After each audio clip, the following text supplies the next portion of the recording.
आइए आज पढ़ते हैं हिंदी साहित्य का संपूर्ण संक्षिप्त इतिहास। यह वीडियो हिंदी साहित्य के रूपरेखा के लिए है। आगे इसी क्रम में टॉपिक के अनुसार वीडियो बनाया जाएगा। आदिकाल, जिसका काल विभाजन है संवत 1050 से 1375 तक, इसका काल विभाजन किया था आचार्य रामचंद्र शुक्ल ने। अगर जो आप इसमें ईस्वी का निर्धारण करना चाहते हैं -57 कर देंगे तो ईस्वी का निर्धारण हो जाएगा। आदिकाल को जो नामकरण किया है चारण काल कहा ग्रियर्सन ने, प्रारंभिक काल कहा मिश्र बंधु ने, वीर गाथा काल कहा है आचार्य रामचंद्र शुक्ल ने, क्योंकि इस युग में वीरतापरक कविताएं अधिक मात्रा में लिखी जाती थी। सिद्ध सामंत काल कहा है राहुल संकीर्त्यायन ने। आदिकाल कहा है हजारी प्रसाद द्विवेदी ने। हजारी प्रसाद द्विवेदी के अनुसार वीरतापरक कविताओं के अनुसार अन्य प्रकार की कविताएं भी इस युग में की जाती थीं, जिनमें श्रृंगारिकता प्रमुख है, एवं धर्म की कविताएं भी इस युग में बहुतायत मात्रा में लिखी गईं। आदिकाल की प्रमुख विशेषताएं: ऐतिहासिकता का अभाव, जैसे पृथ्वीराज रासों में ऐतिहासिकता का अभाव है। युद्ध वर्णन में सजीवता, कवि न केवल कवि कर्म करता था बल्कि एक योद्धा के रूप में भी युद्ध करता था। तो जितने भी कविताएं या रचनाएं इस युग में प्राप्त होती हैं उनमें युद्ध वर्णन में सजीवता मिलती है। संकुचित राष्ट्रीयता, इस समय भारत जैसी कोई भावना विद्यमान नहीं थी।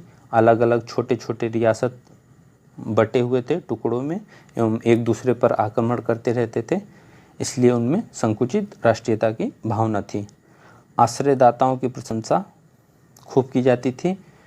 जो भी कवि जिस भी राजा के अंडर में रहता था उसके प्रशंसा करता रहता था, इसलिए जब आश्रयदाताओं की प्रशंसा होती थी तो इतना ज़्यादा बढ़ा चढ़ा कर प्रशंसा की जाती थी कि उस युग के काव्य में प्रामाणिकता जो होती थी उसमें संदेह होता था। डिंगल एवं पिंगल भाषा का प्रयोग होता था। डिंगल राजस्थानी का स्वरूप लिए हुई थी, पिंगल भाषा ब्रज भाषा थी। आदिकाल के अंतर्गत जो प्रमुख साहित्य की शाखाएं हैं, जिनमें पहला है अपभ्रंश साहित्य। इसके प्रमुख कवि हैं स्वयंभू, जिनकी रचना है पवनचरियु, एवं अन्य रचनाएं भी हैं जिनका आगे आने वाले वीडियो में विस्तार से वर्णन किया जाएगा। इसमें राम कथा का वर्णन है पवनचरियु में। इसको पूरा किया था पवनचरियु को इनके पुत्र थे स्वयंभू के, त्रिभुवन नाम से। पुष्यदंत की रचना है जसहरचर्यु। धनपाल की रचना है भविष्यत कहा। डॉक्टर राम कुमार वर्मा ने स्वयंभू को हिंदी का प्रथम कवि माना है। अगला साहित्य शाखा है सिद्ध साहित्य। इसके प्रमुख कवि एवं विशेषताएं: सरहप्पा, जो हिंदी के प्रथम कवि माने जाते हैं। चर्यापद, लेखक हैं इसके सबरप्पा। सिद्धों की कुल संख्या 84 थी, जिनमें लुइपा का स्थान प्रथम है तथा सबसे ऊंचा माना जाता है। कन्हप्पा सिद्धों में सर्वश्रेष्ठ विद्वान तथा सबसे बड़े कवि थी। सहजयानियों की भाषा थी संध्या भाषा। सिद्धों की जो भाषा थी वो थी संध्या भाषा, जिनको संध्या भाषा भी कहा जाता है। अगली शाखा है जैन साहित्य, जिसके अंतर्गत आते हैं दो भाग हैं, रास काव्य परंपरा एवं फागु काव्य परंपरा। रास काव्य परंपरा के अंतर्गत जो पहले लेखक हैं जिनदत्त सूरी, इन्होंने रचना की है उपदेश रसायन रास की, जो प्रथम रास ग्रंथ भी माना जाता है। अब्दुल रहमान ने लिखा है संदेश रासक। इसमें विक्रमपुर के एक वियोगिनी की कथा वर्णित है। इसलिए शालिभद्र सूरी ने लिखा है भरतेश्वर बाहुबली रास। देवसेन ने लिखा है श्रावकाचार। जिन धर्म सूर्य ने लिखा है स्थूली भद्र रास। इसी के अंतर्गत जैन साहित्य के अंतर्गत दूसरी काव्य परंपरा है फागु काव्य परंपरा, जिसके प्रथम लेखक हैं जिनचंद सूरी एवं इनकी रचना है जिनचंद सूरी फागु। राजशेखर सूरी ने लिखा है श्री नेमिनाथ फागु। अगली शाखा है नाथ साहित्य। इसके आरंभकर्ता थे गोरखनाथ। नाथों की कुल संख्या 9 मानी गई है, जबकि सिद्धों की कुल संख्या कितनी थी? 84। इनकी भाषा क्या थी? सदुक्कड़ी, कुछ खड़ी बोले लिए हुए राजस्थानी। आगे चल के कबीरदास ने सदुक्कड़ी भाषा का अपने काव्य में प्रयोग किया। आदिकाल के अंतर्गत जो सबसे प्रमुख साहित्य है वह है रासो साहित्य, जिसमें पहला है बीसलदेव रासो। यह एक श्रृंगारिक काव्य है। इसके लेखक हैं नरपतिनाल। पृथ्वीराज रासो वीर काव्य है। इसके लेखक हैं चंद्रबरदाई। परमाल रासो, जिसे उत्तर प्रदेश में आलखंड या आल्हाखंड के नाम से भी जाना जाता है, इसके लेखक हैं जगनिक। विजयपाल रासो, जिसके लेखक हैं नल्ह सिंह। खुमाड़ रासो, जिसके लेखक हैं दलपत विजय। इस युग में कुछ आदिकाल में लौकिक साहित्य भी लिखे गए, जिनमें प्रमुख है राजस्थान में प्रचलित ढोला मारूरा दूहा, जिसके लेखक हैं कुशल राय। इस युग के 2 प्रमुख कवि भी हैं, जिनमें विद्यापति का नाम प्रमुख है, जिनकी रचनाएं हैं कीर्तिलता, कीर्ति पताका एवं पदावली। इनकी सबसे प्रमुख रचना है पदावली। इस युग के प्रमुख लेखक हैं अमीर खुसरो, जिनको खड़ी बोली के आदि कवि माना जाता है। खड़ी बोली का इन्होंने प्रवर्तन किया था। इन्होंने पहेलियाँ, मुकरियाँ एवं खालिक बारी नाम से काव्य रचनाएं की। अगला जो काल है हिंदी साहित्य के इतिहास का, भक्ति काल। भक्ति काल का जो काल विभाजन है 1375 ईस्वी से संवत 1375 से संवत 1700 तक माना जाता है। यह काल विभाजन आचार्य रामचंद्र शुक्ल ने किया है। इसमें अगर जो ईस्वी का निर्धारण करना है तो आप -57 कर सकते हैं। भक्ति काल, इसको 2 भागों में विभाजित किया जाता है, निर्गुण धारा एवं सगुण धारा। पुनः निर्गुण धारा का 2 शाखा में विभाजन किया जाता है, ज्ञानाश्रयी शाखा एवं प्रेमाश्रयी शाखा। ज्ञानाश्रयी शाखा के प्रमुख कवि हैं कबीरदास, रैदास, गुरु नानक, दादू दयाल, मलूकदास, सुंदरदास। प्रेमाश्रयी शाखा का एक और नाम है जिसको सूफी शाखा कहा जाता है। इस प्रेमाश्रयी शाखा के प्रमुख लेखक हैं असाइत, जिनकी रचना है हंसावली, मुल्ला दाऊद, जिनकी रचना है चंदायन, कुतुबन, जिनकी रचना है मृगावती, जायसी, जिनकी रचना है पद्मावत, अखरावट, आखरी कलाम। इस युग के अन्य प्रमुख लेखक हैं प्रेमाश्रयी शाखा के मंझन, कुशललाभ, उस्मान। सगुण धारा, इसका 2 विभाजन होता है, राम भक्ति काव्य एवं कृष्ण भक्ति काव्य। राम भक्ति काव्य के अंतर्गत तुलसीदास आते हैं। राम भक्ति काव्य के सर्वप्रमुख कवि भी तुलसीदास हैं, जिनकी रचना है रामचरितमानस, विनय पत्रिका, हनुमान बाहुक एवं अन्य रचनाएं हैं। एंड इसमें और कवि हैं जो नाभादास राम भक्ति काव्य में, रामानंद, अग्रदास, केशवदास। केशवदास प्रमुख रूप से रीतिकाल के कवि हैं, लेकिन एक इनकी रचना है रामचंद्रिका, जिस वजह से इनको राम भक्ति काव्य में भी गिना जाता है। सगुण धारा की जो दूसरी सर्वप्रमुख शाखा है कृष्ण भक्ति काव्य। इनमें कृष्ण भक्ति काव्य के सर्वप्रमुख लेखक हैं सूरदास। उसके बाद अष्टछाप एवं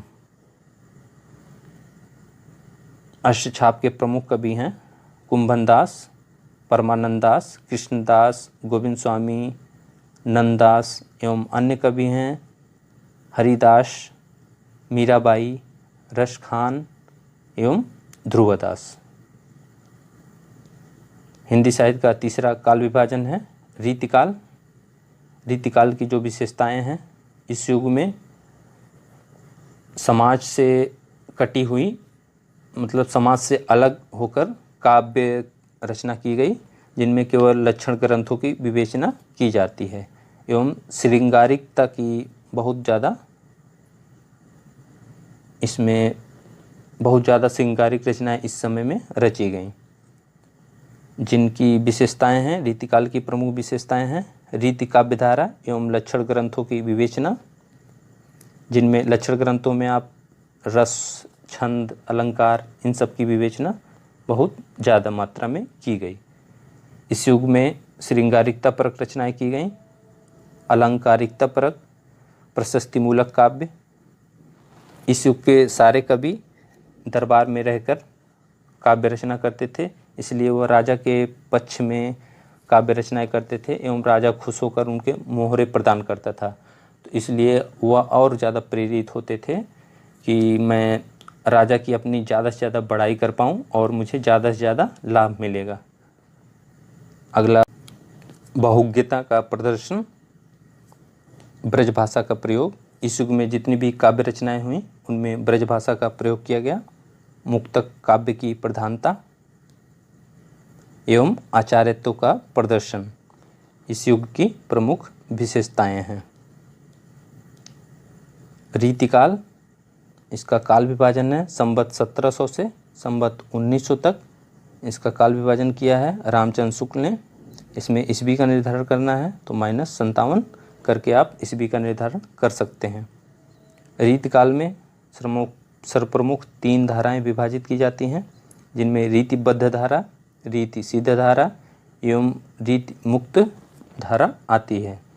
रीतिबद्ध धारा के प्रमुख कवि हैं केशवदास, सेनापति, जसवंत सिंह, मतीराम, देव, भिखारी दास, पद्माकर। रीति सिद्ध धारा के सर्वप्रमुख कवि हैं, इस युग के रीति सिद्ध धारा में केवल एक ही कवि हैं, बिहारी लाल। रीति मुक्त कवि में रशखान, आलम, घनानंद, जो कि एक दासी थी सुजान नाम की, उससे प्यार करते थे, तो सुजानसार नाम से इनकी एक रचना भी है। ठाकुर, बोधा एवं द्विजदेव। इसके बाद जो हिंदी साहित्य का सर्वप्रमुख काल है आधुनिक काल, इसका प्रथम युग है भारतेंदु युग, जिसको पुनर्जागरण काल भी कहते हैं। इसका काल विभाजन है 1867 ईस्वी से 1900 ईस्वी तक।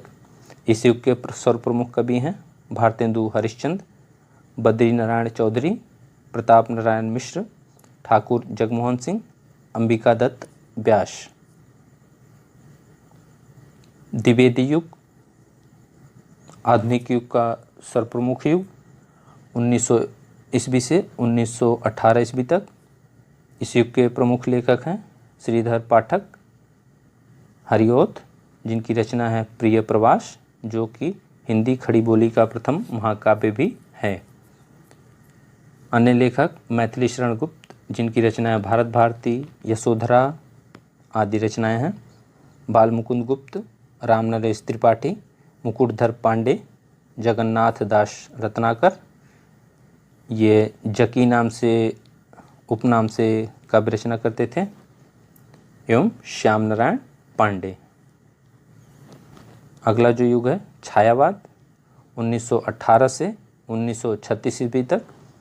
इस युग के सर्वप्रमुख कवि हैं जयशंकर प्रसाद, सुमित्रानंदन पंत, निराला एवं महादेवी वर्मा। जयशंकर प्रसाद ने कामायनी की रचना की है।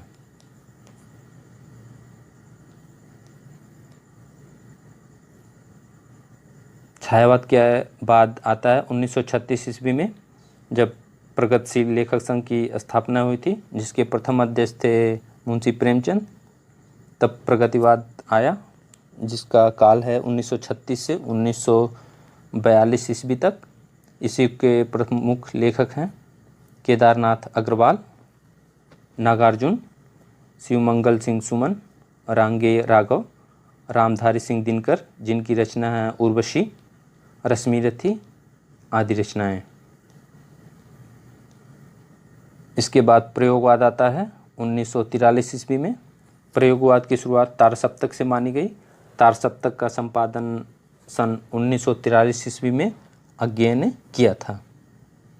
प्रथम तार सप्तक जो है, तार सप्तक 1943 ईस्वी में जो लिखा गया था, इसके प्रमुख कवि हैं अज्ञेय, रामविलास शर्मा, गजानन माधव मुक्तिबोध, प्रभाकर माचवे, नेमी चंद्र जैन, गिरिजा कुमार माथुर, भारत भूषण अग्रवाल। दूसरे सप्तक जिसका प्रकाशन हुआ था 1951 ईस्वी में। इसके प्रमुख लेखक हैं शमशेर बहादुर सिंह, भवानी प्रसाद मिश्र, शकुंतला माथुर, हरिनारायण घनश्याम व्यास, नरेश मेहता, धर्मवीर भारती, रघुवीर सहाय। तीसरा सप्तक जिसका प्रकाशन हुआ था 1959 ईस्वी में। इस सप्तक के प्रमुख लेखक हैं प्रयाग नारायण त्रिपाठी, मदन वात्स्यायन, विजय देव नारायण शाही, कुंवर नारायण, सर्वेश्वर दयाल सक्सेना, केदारनाथ सिंह, कीर्ति चौधरी। चौथा सप्तक जिसका प्रकाशन हुआ था 1979 में। इसके प्रमुख लेखक हैं चौथे सप्तक के अवधेश कुमार, राजकुमार कुंभज, स्वदेश भारती, नंदकिशोर आचार्य, सुमन राजे, श्री राम वर्मा, राजेंद्र किशोर। नई कविता जो प्रकाश में आया 1954 ईस्वी में। नई कविता को अज्ञेय ने दिया था, लेकिन इसका आरंभ जगदीश गुप्त द्वारा हुआ नई कविता पत्रिका के संपादन से 1954 ईस्वी में। अगली जो काव्यधारा है प्रपद्यवाद 1956 में आया था।